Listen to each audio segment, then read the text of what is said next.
to the Pitch of Discontent. Owen back again for another solo release roundup. Yes, I know. Paige is taking a break once again for this particular week. We spent yesterday at the hospital. Don't worry, everything is fine. But she's resting, she's putting her feet up, she's taking some time before she goes back to her day job. And because of that, I'm going to run through the release roundup solo. So I hope you enjoy my company yet again. But we've got some good albums to talk about, we've got some good tracks to talk about. So I'm not going to waste any more time. We're probably just going to run straight through that. So let's just do that. Before we get into the main show, I have a couple of albums to shout out from last week. Incredible week for a resurgence of melodic hardcore. So, one of the bands that I want to shout out is a band called Still in Love. We featured them on the show previously. They just put out a new record called Recovery Language, and they're a hardcore band from the UK doing a very kind of like, I would say, like Dead Swans kind of melodic hardcore. It's heavy. The riffs are kind of like bordering on metallic hardcore, but not quite. It still has the urgency and the rawness of melodic hardcore. But if you're into any of that sort of like late 2000s UK melodic hardcore stuff, you should definitely fuck with this record. It's very good, and I think you'll definitely enjoy it. Speaking of melodic hardcore, though, one of the greats, Modern Life is War, are back with a brand new record. I didn't have this on my 2025 bingo card, but they're back. New record is called Life on the Moon, and this might be the most outlier record in their entire discography. I don't think it sounds quite like any other record that they've put out, and I believe the last one came out in 2013. I'd have to fact check that. Future editing, Owen might do that.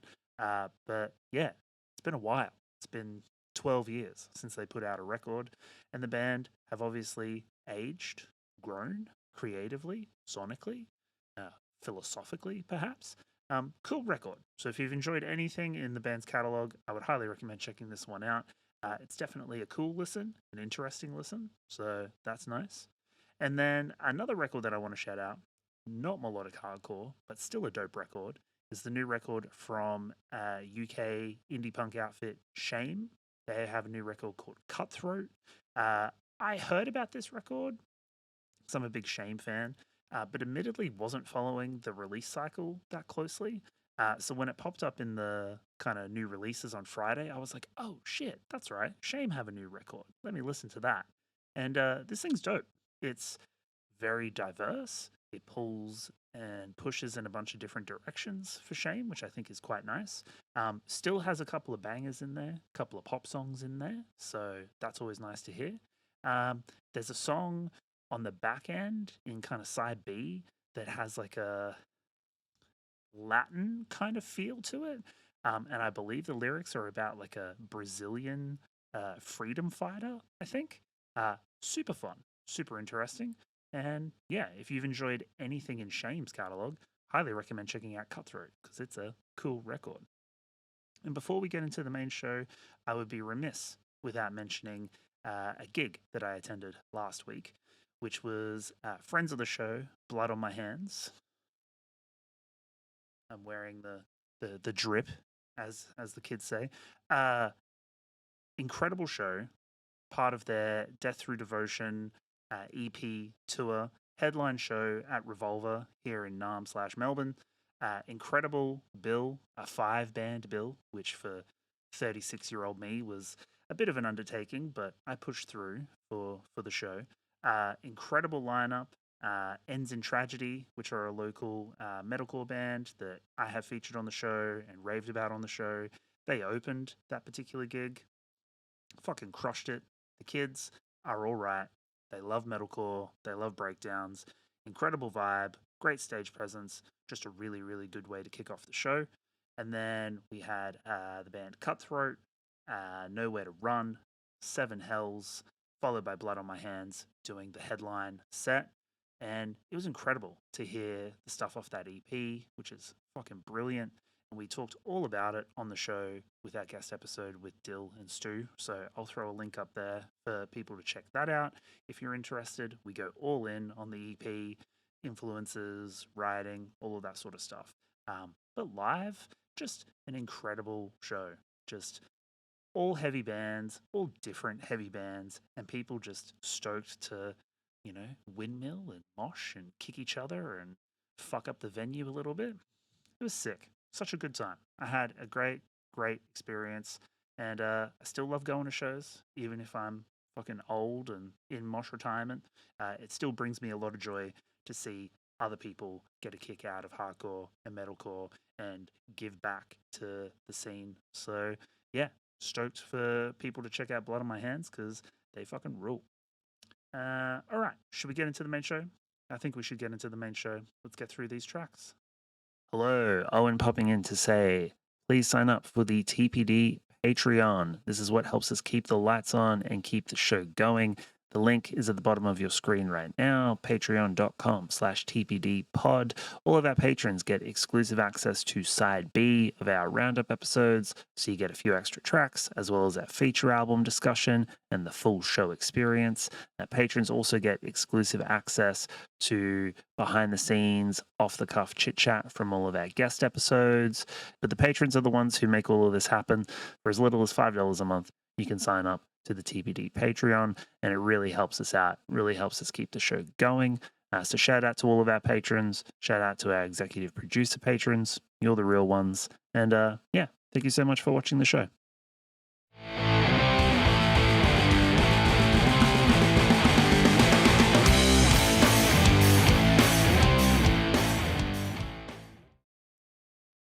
All right. First up on the release roundup for this week, we have Nam/Melbourne post-hardcore outfit Post Heaven. Also, friends of the show, we had Pat and Yasmin on the show for one of our early YouTube episodes around about this time last year. I'll throw a link up for that if people want to check out our chat with Pat and Yasmin. But the band have announced a signing to Grayscale Records, which is huge for them. One of the great heavy record labels here in Australia. They're putting out a sophomore EP called The Space That's In Between. That's dropping on October 3rd. A highly anticipated release for me. Probably going to be one of my EPs of the year because I love Post Heaven. The band blend alt metal, metallic hardcore with a kind of electronic breakbeat kind of thing that's very popular at the moment. And they have a sound that's very reminiscent of your Glassjaws, Poison the Well. If you're enjoying the new record from Fleshwater, which I forgot to shout out at the top of the show, but the new Fleshwater LP rules, and if you're enjoying that, you'll definitely fuck with Post Heaven. But the band have been having a really, really good run for the last few years. They've had supports for Thornhill, aforementioned Fleshwater, See You Space Cowboy, Cave In. They were on the New Bloom Festival alongside Citizen Movements and Touche Amore for one of the Melbourne dates. Yeah, the band are going hard, and I think this new material is showcasing them at their best. Still melodic, still heavy, still raw and urgent, and blending a lot of different sounds in a really cool and interesting way. So I'm going to play you the lead single from the new EP. This is Post Heaven, Exit Wound.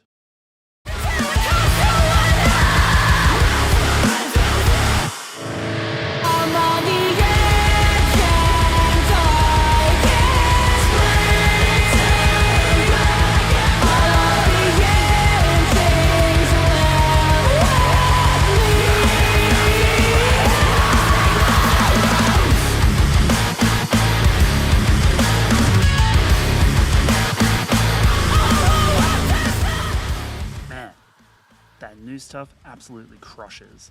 Stupidly heavy. That final kind of breakdown section is definitely not something that I had anticipated on a Post Heaven track. There's hints of that kind of heaviness on the older material, but here it's really kind of prominent and accented and it sounds insane. Lots of vocal contrast as well between kind of Pat's like backup vocals, like the yells and kind of screams, contrasting with Yasmin on lead vocals. And live, I know that there's a couple of tracks where Pat will do lead vocals and Yasmin will kind of switch, and kind of that contrast is further refined on this EP. I think they're kind of playing with that dynamic tension a little bit more, which I think is great because that's one of the better elements of the band. Also, I just love the intensity and energy in this video and in this song, because it really does kind of give you an inkling or kind of a hint at what the band is like live. And I think since we moved here to Melbourne, Post Heaven are maybe the local band that I've seen the most. I've seen them on a bunch of supports. I've seen them play through a bunch of the older material and some of this newer material. I think most recently I saw the band support Touche Amore, and Yasmin's just like hurling herself around the stage. At one point she fell over. It looked like she may have like hurt her head, but she's just like on her hands and knees, screaming into the microphone, not missing a beat, hurling herself across the stage. And I don't know, it adds an element of danger and suspense to watching them live, which I think comes through on this new material. So it's cool to kind of see that element brought into something on record when, live, it's a fucking wrecking ball. So stoked for the band to be with Grayscale. That's a huge link up for them, and I'm excited to hear this new EP. Let's move on now, and another track for this week. We have Meanjin, Brisbane-based alt metalers The Brave. They are back with a seductive new offering. New single is called You Know I Love the Pain. It's out now. This follows a surprise drop for their comeback single, which dropped last year, called Breaking Out. The band had kind of been on a not super intense hiatus, but had taken time away from the band, and members had other projects and bits and pieces that they were doing. But when they brought the band back, they released Breaking Out to kind of say like, hey, we're doing shit again. And then they were on stage in support of In Heart's Wake and Ocean Sleeper and Inertia for a run of Queensland dates on the most recent In Heart's Wake regional tour, which I think those dates ended up being rescheduled and done in January of this year. But this new track, You Know I Love the Pain, it's cool. It's got some Serpentine kind of metalcore riffage in there. The drums have a really kind of pulse racing kind of rhythmic element to them. There's an absolutely soaring chorus from frontman Nate to Saint. It's just The Brave doing what they do, but better, heavier, more refined. And it's also the band's first truly independent release. From some of the press details I've got here, they did the writing, recording, mixing, mastering, artwork.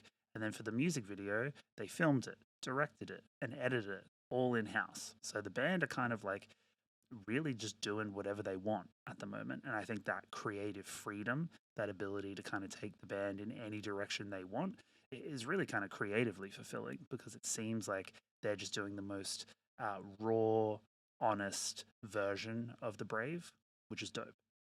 So let's have a listen to the track. This is The Brave. You Know I Love the Pain. To the blindfold! Yeah, we go again! No hesitation! You feel alive! You take the day then! I feel the blood then! Pouring in my mouth! Drowning in the pain! Trying to find another way! So who the fuck do you think you are? Can't save you from the state that you become. How the hell have you gone this far? Sink your veins into God damn. Ending on another heavy note, which is kind of dope. The contrast between like the verse section. Let me try that again. The contrast between the verse sections and the chorus are really interesting. There's almost a kind of like staccato rap kind of flow to Nate's delivery in the verses, which I think helps to kind of break up the soaring kind of melody that he's rocking in the chorus. But it goes well with the riffs. It goes well with like that solo that kind of pops out of nowhere, which is sick. And then, yeah, the breakdown pattern is super interesting, super heavy. And like I was saying before we kind of played the track, it's just cool to hear the band exploring different avenues of their sound and being completely kind of creatively unshackled and being fully independent, being able to do whatever they want. But to me, this sounds like The Brave, completely refined, doing exactly what they want to do, which is sick. So I don't know if they're working on a new release. I don't know if there's new singles on the way. Not entirely sure, but the band are well and truly back, and that's dope. Let's move on now to another track, keeping things Australian, keeping things nationally focused. I have a new track from Nipaluna, Hobart, heavy hardcore outfit Severed. They have announced a new EP. This one is a 3-track release called Seizure Dreams. It's out now in full through Bereave in God Records, which is a label run by friend of the show, Louis Glass of Volatile Ways and Honest Crooks. Got lots of love for Louis, and let me just say that if you're a fan of Louis' projects and a fan of the label, you might want to keep your eyes peeled for later this week. Just something I'll throw out there.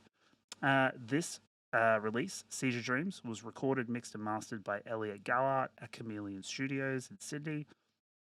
Elliot is a collaborator with Speed, No Apologies, a bunch of different bands. He's really kind of the go-to for Australian hardcore right now in terms of production and recording. So he absolutely smashed this release.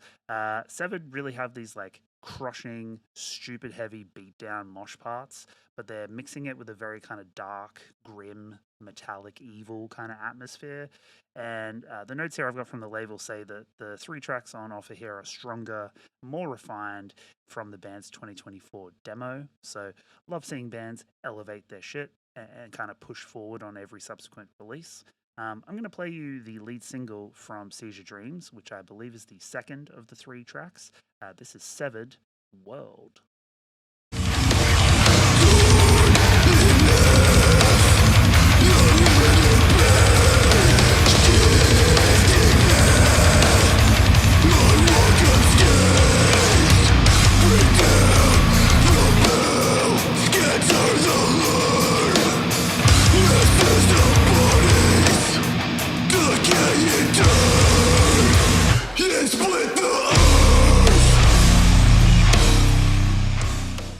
Yo, this shit absolutely fucking smashes. Stupid heavy.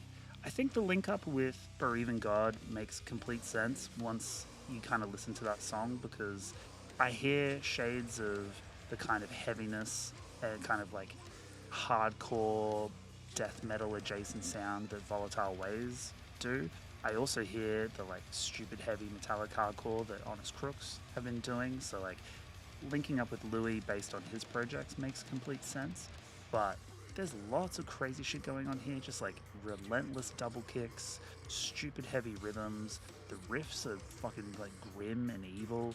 The vocals just sound crazy intense, like out of the bowels of hell. And the video for the track is really kind of cool too. I mean, it's a simple kind of performance clip, but you get the sense of intensity and kind of urgency that's going on with the song. And yeah, I think this will absolutely fucking smash live.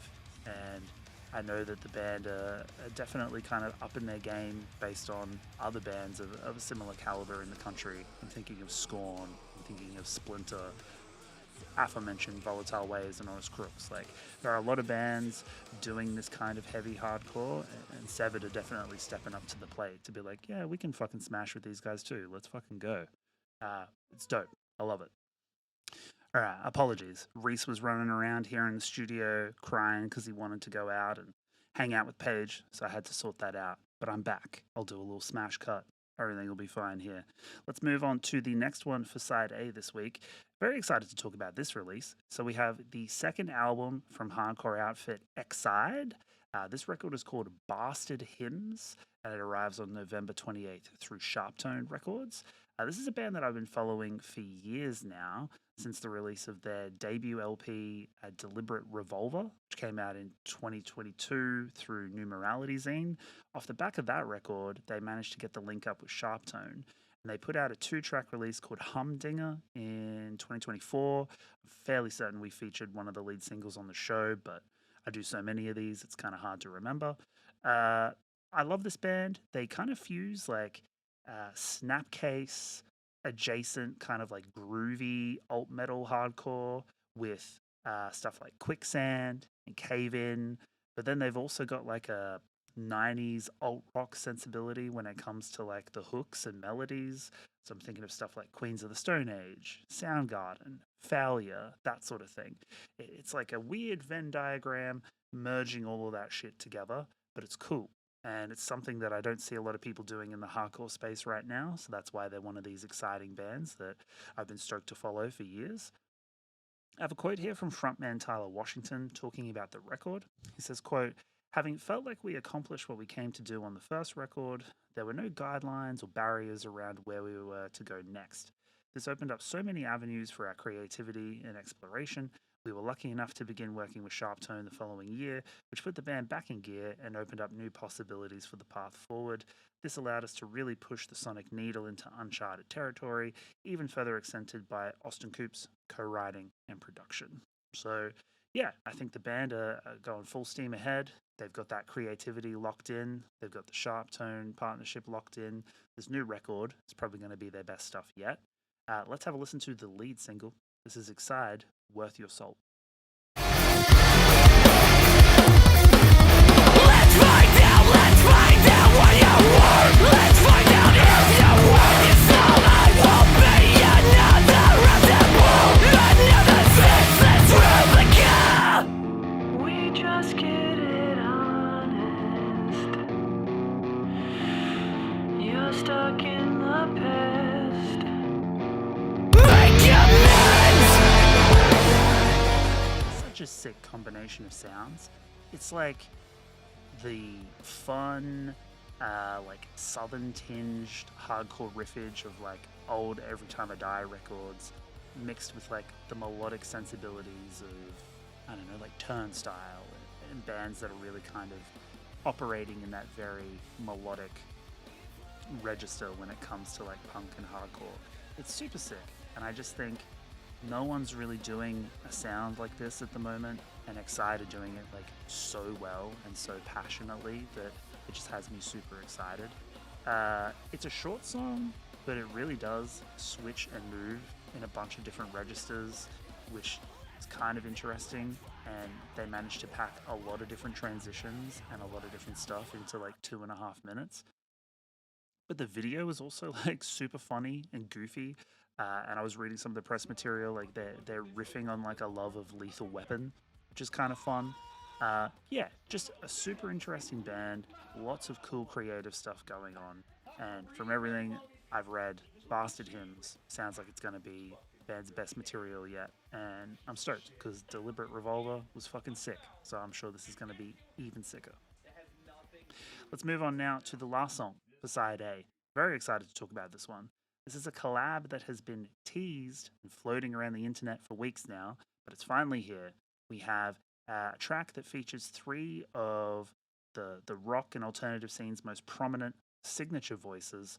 All of them happen to be ladies. All of them happen to be absolute powerhouses in their own separate realms or registers. We have Poppy joining forces with Courtney LaPlante of Spiritbox, as well as Amy Lee of Evanescence, and the 3 of them are all together on a brand new single called End of You, which is out now through Sumerian Records. Now, last year, Poppy put out her most recent album, which was Negative Spaces, and Spiritbox put out a new LP in March, which we featured on the show, called Tsunami Sea. I had a look at Evanescence. They haven't released any new releases, but there's a couple of new singles that they've done. One was for, I think, K-pop Demon Hunters. Another one was for another Netflix show. Off the top of my head, can't think what it was. But anyway, they've put out some new music. They've been featured on some new singles. So I would imagine that the band are working on perhaps a new record.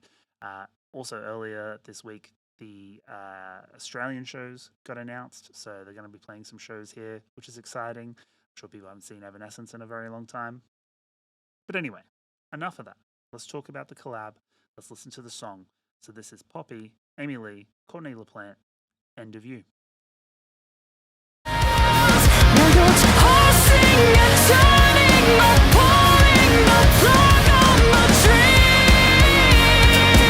End of you is the start of life for me.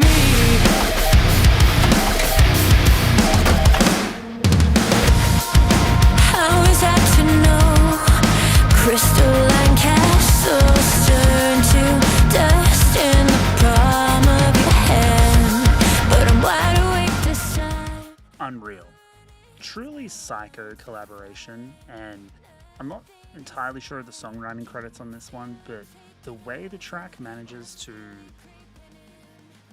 pull from the sounds of each artist and their kind of records, their discography, and then kind of like fuse all three together in a way that is relatively seamless. So as the track kind of begins with Amy's vocal and has like this kind of build up that feels like Evanescence, when it finally pops and you get into this more conventional contemporary metalcore kind of like chug pattern, and then Poppy comes in, her voice has that kind of lightness and airiness to it to contrast the richness of Amy's.